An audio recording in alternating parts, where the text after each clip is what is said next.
नागपुर के संविधान चौक पर आज आशा और गट प्रवर्तक कर्मचारी यूनिट ने अपनी विभिन्न मांगों को लेकर धरना प्रदर्शन किया।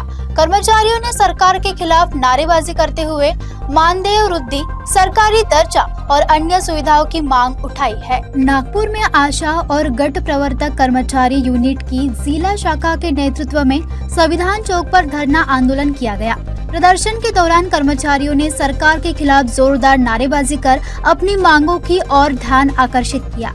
आंदोलनकारियों का कहना है कि सरकार ने आशा कर्मचारियों के मानदेय में बढ़ोतरी की घोषणा की थी, लेकिन अब तक इसका लाभ उन्हें नहीं मिल सका है। कर्मचारियों ने आशा कार्यकर्ताओं और गट प्रवर्तकों को सरकारी कर्मचारी का दर्जा देने, न्यूनतम 30,000 रुपए मासिक वेतन लागू करने, पेंशन, पीएफ, ग्रेजुटी और ESIC जैसे सुविधाएं प्रदान करने की मांग की है।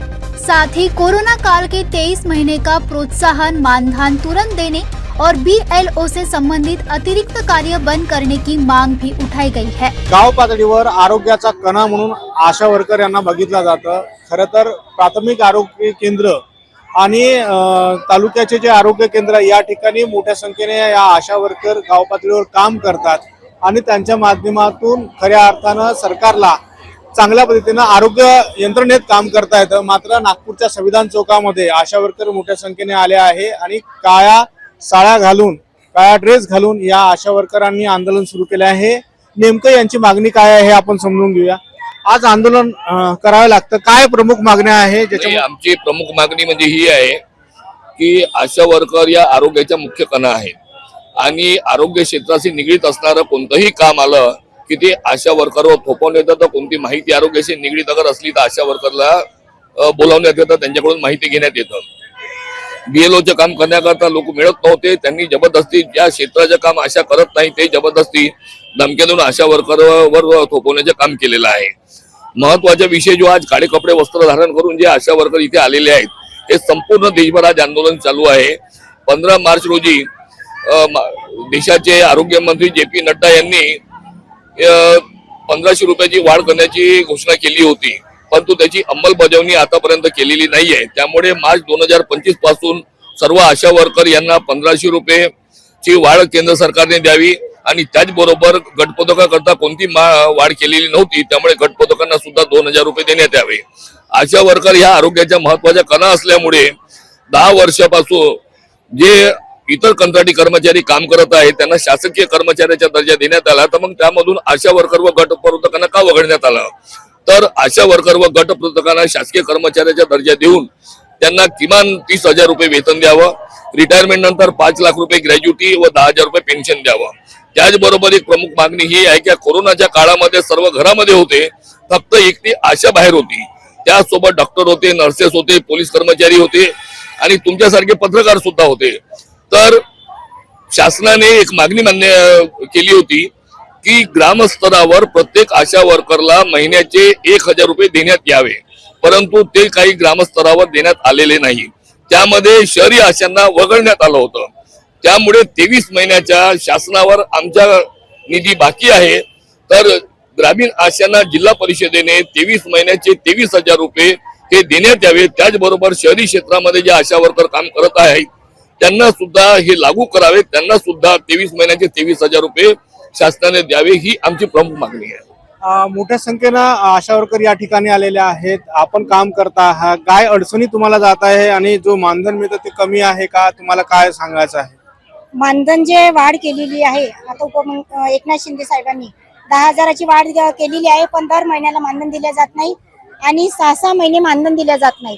तर आशा स्वयंसेविका व गटप्रवर्तक कशा पद्धतीने काम करायचं, प्रत्येक घरापर्यंत प्रत्येक लाभार्थ्यापर्यंत आशा वर्कर ही काम करत असते। जबाबदाऱ्या वाढल्या का? आता भरपूर काही जबाबदाऱ्या वाढलेल्या आहे, ऑनलाईन काम, ऑफलाईन काम, BLO काम, SR काम, कुष्ठरोग सर्वे, TB मोहीम सर्वे, हत्तीरोग सर्वे, आता डेंग्यू सर्वे आहे। पाण्याचे तुडंब भरलेल्या या डोबरामध्ये आशा वर्कर टोंगडं पाण्यामध्ये काम करत आहे। मागच्या वर्षीपासून 2024 पासून हत्ती रोगाचा निधी सुद्धा त्यांनी आतापर्यंत दिलेला नाहीये। तर जे काही काम करत आहे शासनाचे, कोणाचे नोकर नाही आहे, म्हणजे कोणाचे भांडे धुणे करत नाही, कोणाचे कपडे धुत नाही, पण शासनाचं काम करत आहे। तर आरोग्य मंत्रालय हे समजायला पाहिजे होतं, अशा गटप्रवर्तकाचं मानधन प्रत्येक महिन्याला आमच्या खात्यावर जमा करण्यात यावं। आणि हा जो काळा दिवस आहे हा देशभरात आम्ही साजरा करत आहोत. जर आमच्या मागण्या पूर्ण केल्या नाही तर आम्ही आता रस्ता रोको आंदोलन करू आणि दिल्लीला आगेकूच करणार आहोत. तुम्ही काय सांगाल, काय अडचणी जात आशांना? पूर्णपणे आशाच अडचणीत आहे. कारण की जे आशा दुसऱ्याला रस्ता दाखवणारी आहे तेच आता अडचणीत फसलेली आहे. आणि जे काय आशा वर्करचं मेन काम आरोग्य डिपार्टमेंटचं आहे. आरोग्याची काळजी घेणं आणि आरोग्याच्या सेवा जनतापर्यंत पोहोचवणं. पण शासनाला हे माहित आहे की कोणतंही काम शासनाचं काढून करायचं असेल म्हणजे सफल करायचं असेल तर एक आशाच आहे की जिच्याद्वारे त्याचे काम पूर्ण सरकारचे काम पूर्ण होऊ शकते. जसं तुम्ही पाहिले आता जनगणना बहुत अतिशय महत्वाचं काम होतं पण बाकी लोकांनी करायला मना केलं तर त्यांना मार्ग कोणता होता, आशा वर्कर शिवाय कोणताही मार्ग सापडला नाही. आणि सक्तीनं आणि कमी वेळात सक्तीने आशा वर्करकडून काम करण्यात आले. दुसरी गोष्ट BLO जबरदस्तीने BLOचा जॉब त्यांच्यावर थोपण्यात आला. आता SIR चे काम कोणाकडून म्हणजे लपलेले नाही आहेत. आशा वर्कर किती दबावाखाली आहे हे सर्वांना माहित आहे. एवढा सुद्धा दबावाखाली काम करून सुद्धा शासन हे काम कोणाचे करते? आशा वर्कर शासनाचे. मग शासन का बरं आशा वर्करला शासकीय कर्मचाऱ्याचा दर्जा म्हणून घोषित करत नाही? का बरं देत नाही? तो शासन का बरं म्हणते की तुम्ही स्वयंसेविका आहे? तर ठीक आहे आम्ही स्वयंसेविका आहे तर स्वयं आमच्या रीतीने काम का बरं करू देत नाही? दबावाखाली का बरं? म्हणजे एवढा दबाव आहे की जर तुम्ही काम करणार नाही तर तुमच्या FIR केल्या जाईल. तर आम्ही शासनाचे काम सुद्धा करा आणि ते पोलीस स्टेशनच्या सुद्धा चक्कर काटाव का, आम्ही जेलमध्ये सुद्धा जाऊ का? म्हणजे आम्ही कोणते काही गुन्हेगार आहे का? आम्हाला या प्रकारचे म्हणजे दबाव आमच्यावर आणण्यात येते की आम्हाला गुन्हेगार साबित करण्यात येते. SIR मध्ये तुम्ही BLOच्या म्हणजे मेसेज वाचा, एवढं काम झाले नाही, 50 फॉर्म तुमचे ऑनलाईन झाले नाही तर तुमच्यावर FIR दर्ज करण्यात येईल. म्हणजे आम्ही गुन्हेगार आहे की कर्मचारी आहे? आम्हाला तर कर्मचारी शासनाने घोषित नाही केलं पण का बरं एवढा अत्याचार आमच्यावर? सारख्या ठिकाणी आशा वर्करची मोठी जबाबदारी असते. PSC मध्ये बहुतांश आशा वर्कर या सर्वात जास्त ऍक्टिव्ह असतात. तर असं असताना काय अडचणी जातात? अडचणी तर खूप येत आहे सर, कारण की शासनाने आमच्यावर असे इतके कामं लादवलेले आहे. आम्ही आशाची नियुक्ती फक्त माता मृत्यू आणि बाल मृत्यू याच्यावरच होतं ना, पण आता शासनाने एवढे काम आमच्यावर लादवलेले आहे की तुम्ही होम टू होम सर्वे करा, आयुष्मान काढा, UIN एंट्रा करा, काय म्हणते आभार BLOचं पण सक्ती करा. मग आमचं जर हे काम करत आहोत, आम्ही होम टू होम करत आहोत, BLOचे काम करत आहोत, बाकीचे काम आमचे थकीत झाले आहे ना. मग तिकडने कामं नाही झाले तर अजून प्रेशर, हे का बरं नाही केलं?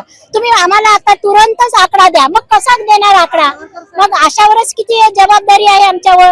मग म्हणून आम्ही आज काळे वस्त्र धारण करून आज आंदोलनात बसलो आहोत. आता जर ऑनलाईन जर काम बंद नाही केले तर आम्ही आता इकडं आम्ही रस्त्यावर उतरू.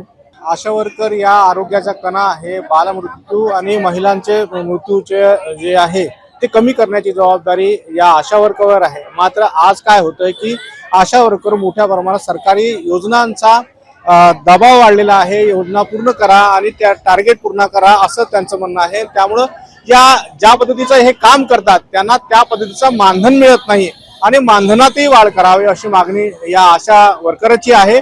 काम करायला त्या मागे पुढे पाहत नाही, सक्षमपणे काम करतात. मात्र सरकार ज्यावेळेस काही घोषणा करते त्यावेळेस आशा वर्करांना विश्वासात घेतलं पाहिजे आणि चांगलं मानधन दिलं पाहिजे अशी मागणी आशा वर्करांची आहे. आंदोलनकारी कर्मचारियों ने चेतावनी दी है कि यदि उनकी मांगों पर जल्द निर्णय नहीं लिया गया तो आने वाले दिनों में आंदोलन को और तेज किया जाएगा.